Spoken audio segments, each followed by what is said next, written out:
And for the 27th mini lesson, we have this sentence. What a wonderful film. Olha só, pode se pronunciar de duas maneiras. Se for o cara estiver emocionado, ele vai dizer What a wonderful film.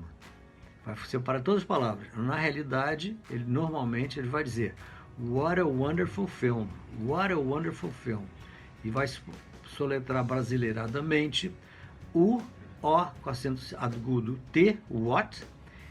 A seria, se ele falasse tranquilamente, what a wonderful film, emocionado, será com E, acento agudo I, what a wonderful, U, A com acento circunflexo, N, D, A com acento circunflexo, wonderful, o R de interior, full, F-U-L, wonderful film, sem o E no final, não é filme não, é film. E ele, na realidade, ele vai falar What a wonderful film. Então vai ficar o O com acento circunflexo T, A com acento circunflexo, what a, e vai emendar what a.